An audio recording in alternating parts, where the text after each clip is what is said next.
Welcome to the Deep Dive. Great to be here. Today, we're jumping into some really fascinating source material, and let's be honest, it's pretty challenging stuff, too. Absolutely. We're looking at excerpts from the Talmud of Jmmanuel. Right, which is linked to Billy Eduard Albert Meier. And this is not your typical religious text, is it? Yeah. It presents a version of history, spiritual teaching even, that really clashes with conventional beliefs. It really does. The sources we've got cover specific teachings, quite a few prophecies, and, wow, some extensive commentary. Yeah, really critical commentary, especially targeting established religions like Christianity and putting forward these, well, alternative views. So the mission for this deep dive, what we want to do is unpack the key nuggets of knowledge, the main insights from this unique material. We want to help you navigate its claims, understand the perspectives it offers, no matter how unconventional they might seem. Okay, let's unpack this then. Sounds good. So right at the heart of this material is this figure presented as Jmmanuel. And straight away, the sources hit you with a pretty provocative claim. Which is? That the name Jesus Christ is basically an alias, an invention. An invention? By who? Well, they say it was concocted by religious forces. They specifically point fingers at Jmmanuel's own brother, Jacob, and someone called Paul. And Jmmanuel himself? Had nothing to do with it, according to this source. Nothing to do with what they call these concocted teachings. Okay, so this text, the Talmud of Jmmanuel, TJ, is it sometimes called? Yeah, TJ. It's presented as this document discovered way back in 1963. And supposedly translated from Aramaic into German? That's the claim. But then, here's the twist, it was allegedly destroyed. Destroyed when? In 1974.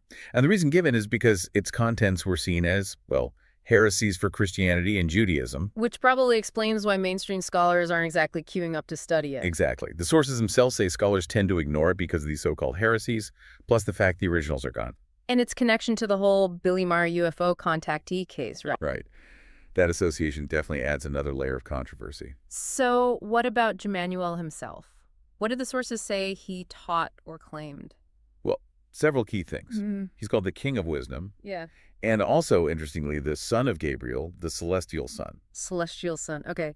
Any specific teachings jump out? Yeah, there is a strong emphasis on caring for your spirit and knowledge first. Yeah. Like before you worry about food, drink, clothes. Why is that?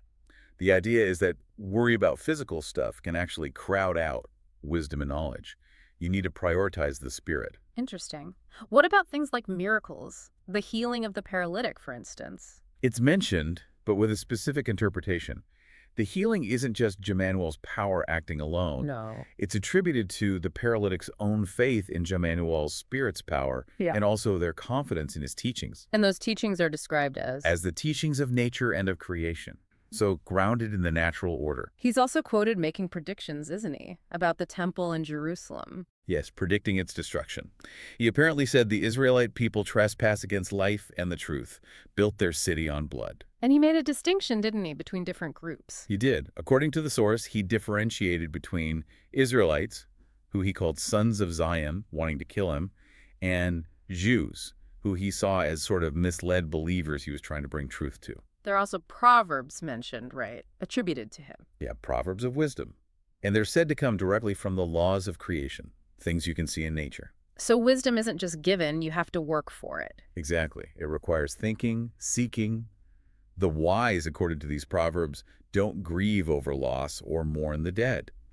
And a key point, harm no faultless creatures. There's also a big philosophical point about unity, isn't there? Huge point. The source really emphasizes this. It claims everything is one. Spirit, body, all part of creation, which is fundamentally spirit. So no duality, no trinity. Explicitly not. The source states, the teachings state that there is a unity and not in any way or form a duality or trinity. That's a direct challenge to Christian doctrine, obviously. And he faced consequences for these kinds of teachings. Oh, yeah. The source mentions him being brought before the high council, accused of saying things like, God is not creation, but simply a man. And also about his origin. Right, being begotten by a guardian angel, Gabriel. These were serious accusations. Okay, this leads us to the account of his death. And this is where the source material gets really, really radical compared to the traditional story. Absolutely. It claims that after the spear thrust on the cross, he wasn't actually dead. Not dead, so what happened? Joseph of Arimathea found him alive. The source goes into detail. Joseph, helped by some Hindu friends who had specific medicines, herbs, used a secret entrance to the tomb, apparently only Joseph knew about it, and helped Jmmanuel recover. And quickly, too, like in 3 days. 3 days. Then, crucially, Jmmanuel supposedly warned his disciples not to reveal he had survived. Keep it secret. Wow. That completely reframes the resurrection narrative. Completely. And there's another detail. A guardian angel later appears to Mary, tells her not to seek a living person among the dead, and then just vanishes in a bright light. So a very different sequence of events. Fundamentally different. Okay, so that's the picture painted of Jmmanuel in the supposedly hidden text. Let's move from that history to the prophecies. These seem pretty central, too. They are. And they're extensive. They cover Jmmanuel's time, our time, and even the distant future. Some really stark stuff in there. Like what? What's one of the first ones? Well, one concerns the fate of his own teachings. He supposedly told his disciples to write them down. Right. But that they'd only be revealed 2 times 1,000 years later. So 2,000 years in the future. Revealed by whom? By an unassuming man. And until then, what happens to the teachings? He predicted they'd be falsified. Really? They'd turn into an evil cult, causing much human blood to flow. Because he apparently believed people just weren't ready to comprehend them yet. Still too immature, spiritually speaking. And he even blamed his own disciples for part of this. Yeah, that's striking. He supposedly reprimanded them directly, saying, "Yourselves will do much toward falsifying my teachings in the future." Harsh. Very. Warning they'd cause misguidance and false teachings with great reverberations. Basically, their misinterpretations would have huge negative consequences. Okay. Then there's this prophecy about a new time prophet, or a new herald. Yes, a figure predicted to appear before the end of 2 times 1,000 years. So, before the 2,000 years are up. And this person's role? To recognize Jmmanuel's unfalsified teachings as the truth, and then spread them with great courage, but initially only to small groups. Is it supposed to be easy for this prophet? Anything but. The prophecy says he'll be heavily persecuted, not just by wrong-minded people, but by the whole world and many deluded religious cults. That's like a tough gig. Extremely. Very difficult and full of obstacles. It even specifies where he'll start. A peace-loving country in the north, which, however, will be dominated by a strict and false religious cult based upon scriptural distortions. Any more details about this figure? Quite a few. He's called the founder of the group of truth, someone who'll break secrets about creation, the human mind, be incredibly knowledgeable. His numbers associated with 1, 3, and 7. He'll travel a lot, speak harsh truths, be relentlessly dedicated to his work, infuse his words with energy, and importantly, record everything. Okay. Now, alongside this new herald, the sources paint a really grim picture of the future, don't they? Global crises, human degeneration. Incredibly grim. And a central point, maybe the central point here, is that the source pins everything on one cause. Which is? Overpopulation. It explicitly identifies overpopulation as the singular root cause of all problems. Wow, the singular cause. That's the claim. Breaking nature's laws, destroying nature itself, plundering resources, leading to massive destruction worldwide. It's presented as the fundamental issue. And this leads to other predicted disasters. Yes, specifically worsening natural disasters. Things like landslides and avalanches, earthquakes and seaquakes, every kind of storms, even primeval volcanic eruptions. The earth fighting back, almost. That's the language used. The earth raising itself against the people, quaking, tearing hundreds of thousands to death, destroying whole countries. And it's not just nature, it's human behavior, too. Oh, absolutely. Widespread moral degeneration is forecast. People becoming like beasts. How so? Focused only on acquisition, power, lust, addiction, and greed. Crime, murder, mass murder, abuse escalating, especially among youth because of failed upbringing. Anything else? A rising cowardice, people unable to handle pain or suffering. Inhumane terror attacks, torture, war sliding into barbarism. Barbarism. Yeah, people demanding their neighbor's death just for having different views. Hate and revenge spreading like wildfire. Organizations trying to bring order will be hindered. Atrocities becoming commonplace. Lack of mutual help. It's bleak. It sounds like societal collapse. Pretty much. The prophecies mention evil wars multiplying, countries falling apart, names changing because of conquest. And unrest from within societies. Yes, various groups, workers, beggars, extremists, anarchists, neo-Nazis provoking misery, terror, revolution against authorities, even storming the palaces of the rich and powerful. The source also gets specific about moral decay in terms of relationships and sexuality. It does. It predicts fornication becoming rampant, including incest, same-sex acts, child abuse happening openly with weak penalties. And the consequences. It claims this makes family bloodlines unclean, spreading illnesses and epidemics, a lack of true love, replaced only by carnal or sexual desire. So the overall picture is one of fear and chaos. Exactly. Fear, destruction, degeneration everywhere. Fear making people close their eyes and ears. Suspicion rampant. No rest. Just being driven constantly towards chaos and the abyss. And the source's overall assessment of humanity during this period. It's scathing. Humans will remain faint-hearted and a dwarf in the development of his knowledge and wisdom and love, driven by power, domination, Heads full of. unnecessary and false knowledge. Mad, religious, sectarian, philosophical, militaristic teachings. Futilely searching for truth in all the wrong places, like religions and sects. Wow. That is incredibly dark. Is there any positive outlook offered? There is, eventually. Yeah. A positive turning point is prophesied, but it's a long way off. How long? 800 years after the New Time prophet's death. So we're talking centuries after the difficult period. And what happens then? Humans will finally open their eyes and ears. They'll break free from these God cults and turn towards the truth of the Spirit and the creation. Needing to. Understanding each other, forming a large community, true love, creating peace and freedom, humanity uniting, and eventually everyone speaking one special language. The birth of a new humanity. That's what it calls it. The birth of the new, the real and true human. Okay. So a very long arc from crisis to transformation. Let's shift now to the critique of religion and history. This feels like a huge chunk of the source material. It really is. And the core nugget, I think, is the claim that much of what we accept as religious history, especially in Christianity, isn't just mistaken. It's based on deliberate fraud, pious fraud, forgery. For what purpose? Power, mostly. Control.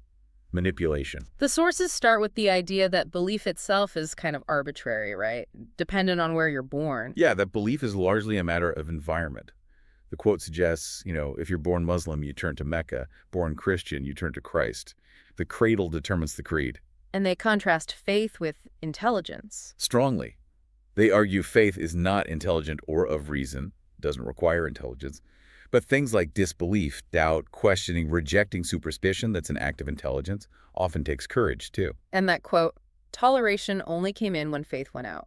Pretty pointed, isn't it? Sets the stage for the claims of fraud. So let's get into those specific claims. The Septuagint translation, for example. Right, the ancient Greek translation of the Hebrew Bible. The source calls it a pious fraud, claiming it was based on a forged letter. And they give a specific example. Yes, Isaiah 7.14. They claim the original Hebrew simply says a young woman has conceived, but it was supposedly mistranslated in the Septuagint as virgin shall be with child. And the significance of that alleged mistranslation. Huge significance because, according to the source, Matthew's gospel then used that specific Greek translation to create the scriptural basis for the virgin birth of Jesus. So a core doctrine based on a mistranslation, they argue. That's a massive claim. What about the word Elohim in Genesis? Another major linguistic argument. The source points out Elohim is plural. It means gods. But it's translated over 2,500 times as the singular God. So the claim is the original texts were polytheistic. Essentially, yes. That they reveal primitive polytheistic idolatry. They point to phrases like, let US make man an image RUR, or become like one of US, or let US go down, as clear evidence of this original plurality that was later deliberately obscured to fit monotheism. So the sources are saying it goes beyond just translation errors to actual distortion of the original meaning and even the texts themselves. Exactly. They flat out claim the New Testament books are Catholic documents. Meaning? Originated by the early Catholic Church, which they call the one true church, and they accuse this church of having itself forged all the books of the New Testament and all the documents of religious dogma. Forged them? That's extreme. It is. Perpetrating pious frauds and being the chief beneficiary. They even accuse other Christian sects of knowing about these supposed frauds, but passing on the stolen counterfeit anyway. That's a sweeping condemnation. Do they name names? What about the early church fathers? People like Augustine, Tertullian? Oh, they get heavily criticized. Uh. Justin Martyr, Irenaeus, Tertullian, Lactantius, Augustine, the source called them ex-pagan fathers. Ex-pagan? Yeah, implying they brought their pagan mindset with them, accusing them of lacking intellectual honesty, veracity, credibility, mingling fable and fact, lying for God's glory, being monumentally superstitious and credulous. And they call early Christianity itself. That new paganism, later called Christianity, suggesting it wasn't a clean break, but more of a rebranding or absorption of pagan ideas. Do they give examples of this alleged borrowing from paganism? Several. They mentioned Mithraism, an ancient mystery religion, claiming it had things like a hierarchy and devils like Asmodeus before Judaism or Christianity, Yeah. and that Christians just absorbed the system. Wells. Claiming Christian fathers accepted pagan miracles as real, appealed to pagan oracles and sibyls, even used forged or altered Sibylline oracles to prove Christian events. So recycling pagan stories. That's the accusation, using popular allusions from Hellenistic culture, like curing blindness by spitting. Recounting pagan myths as Christian miracles, they cite a story from Lucian about a man restored to life as an example later used by Christians. Even well-known miracles are questioned. Yes, like the liquefaction of St. Januarius' blood. The source cast doubt on it, noting that claims of scientific verification are not always verifiable. Are specific texts identified as forgeries? Yes. The Book of Enoch, for instance, called a composite, sometimes quoted as genuine early on, but later condemned. What about within the New Testament itself? The ending of Mark's Gospel, chapter 16, verses 9 to 20 is mentioned. The source says it's admittedly not original, just compiled later from bits of John and Acts. Anything else? Variations in the Lord's Prayer between Matthew and Luke are called confessed forgeries. Paul's interpretation of the unknown God inscription in Athens, from the book of Acts, called a fraudulent perversion. How so? The source claims Paul conveniently left out the full inscription, which supposedly read, "To the gods of Asia, Europe, and Africa, to all foreign and unknown gods," plural gods again. And the Trinity, that foundational doctrine. A major target. Specifically the passage in John chapter 5, verse 7, the three heavenly witnesses. The source calls it an outright forgery, interpolated meaning added later specifically to provide scriptural support for the Trinity. How do they support that claim? They point out it's missing from the oldest Greek manuscripts. They even claim the Church forbade questioning its authenticity, despite the evidence, citing St. Gregory saying, "God does not need our lies," implying the Church did need this alleged lie. So they label the Trinity itself. An unholy forgery. Wow. Okay, so beyond texts, the sources claim historical events and documents were also faked for church power. Absolutely. The conversion of Constantine, the first Christian Roman emperor, based on pious forged miracles, according to the source. And the donation of Constantine. Called a fraudulent document. This was a text supposedly written by Constantine granting the Pope vast secular power. The source claims it was a key tool used to build papal supremacy over rulers. What about the false decretals? Also labeled fraudulent, spurious decretals. These were letters and decrees falsely attributed to early popes.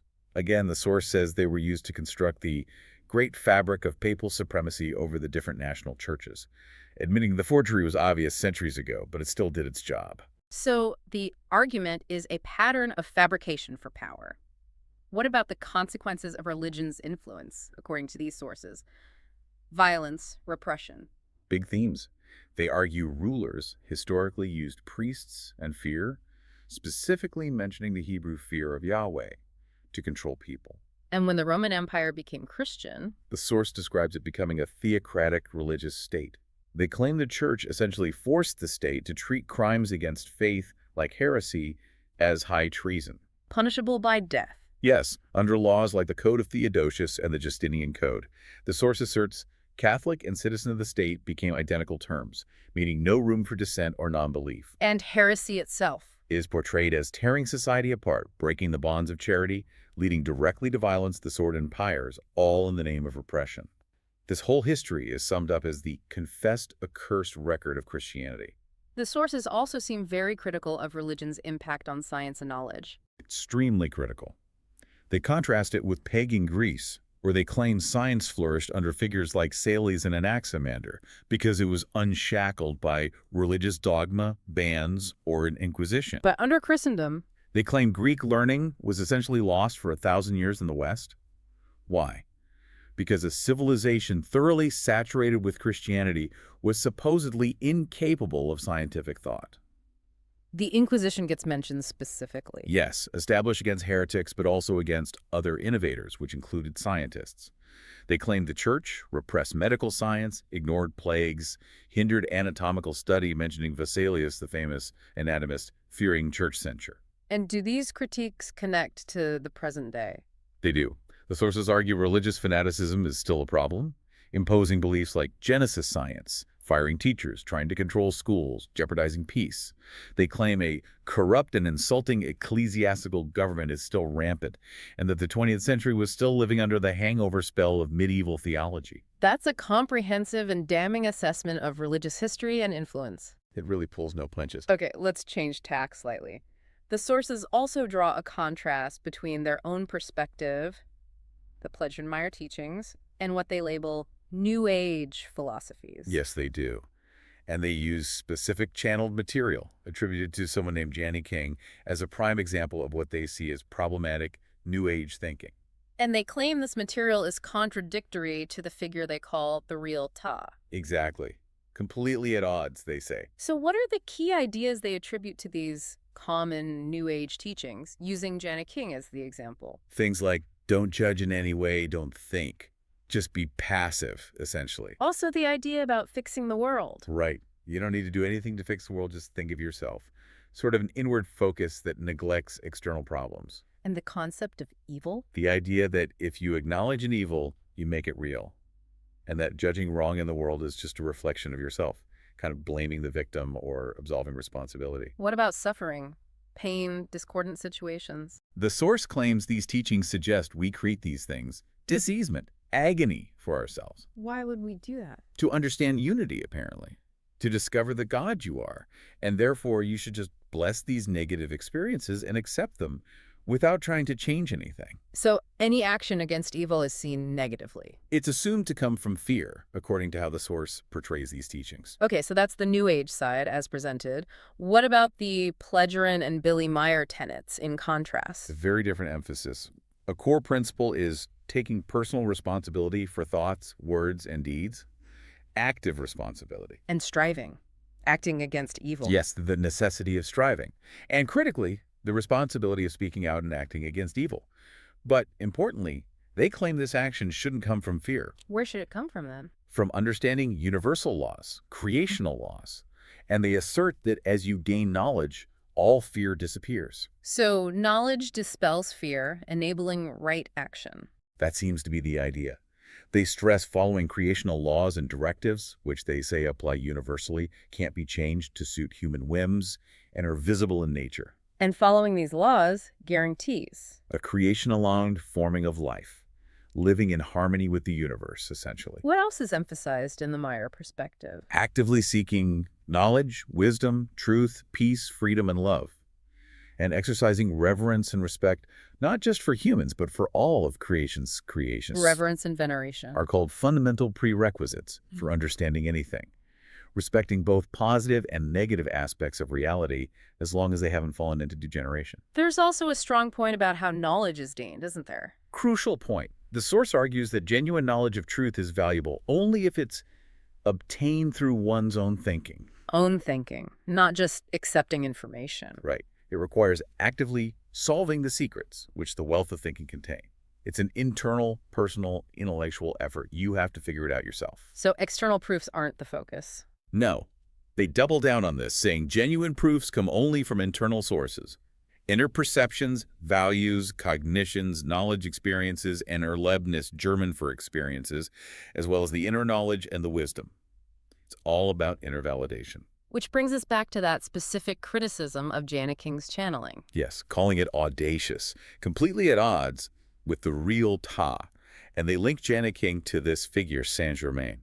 Who the Pledgerin allegedly described how? In extremely negative terms. A greatest deceiver, charlatan, liar, and spy. Working for a sect obsessed with world domination. They even reference a specific book, Psychic Dictatorship in America. Wow. That's quite an accusation tying channeling to conspiracy. It definitely adds another layer to their critique of certain spiritual movements. So this whole contrasting philosophy emphasizing personal responsibility, thinking for yourself, acting against degeneration based on creational laws, how does it connect back to the bigger picture, the prophecies? It seems to be presented as the solution, the way out of that bleak future described in the prophecies. The path away from self-destruction. Exactly. It connects to that call for humanity to change course. The sources explicitly state that those dire prophecies aren't necessarily fixed. They can be changed. Yes. They say arresting countermeasures can still change everything for the better, but only if people, and especially those in positions of responsibility, actually wake up and act according to these principles. So there's an element of hope, but it requires significant change based on this specific worldview. Precisely. It's a conditional hope, dependent on adopting this framework of responsibility and adherence to creational law. Okay, so wrapping this all up, what does this mean for you listening? Well, we've taken a pretty deep dive here into material that, frankly, throws down the gauntlet to conventional history and religion. Yeah, presenting an alternative history, lineage of prophets, Yeah. really grim warnings about our future driven by overpopulation and moral decline. In contrasting all that with this specific path guided by creational laws, personal responsibility, and crucially, independent thought. The sources we looked at are basically claiming a massive centuries-long cover-up, that much of what people believe is a deliberate distortion, a falsification of an original truth focused on wisdom, unity, and natural laws. All supposedly orchestrated by power structures wanting control. So this deep dive really leaves you with a big question, doesn't it? If, as these sources claim, genuine proof comes only from internal perceptions, values, cognitions, knowledge, experiences, and the inner knowledge and the wisdom, Right, if external proof is secondary or even irrelevant. then how do you, the listener, actually discern truth when faced with such radically opposing narratives? About history, about spirituality, about where we're all heading. Especially when one narrative claims the other is built entirely on lies. How do you use that inner knowing to navigate something like this? Definitely something to mull over, or perhaps explore further on your own.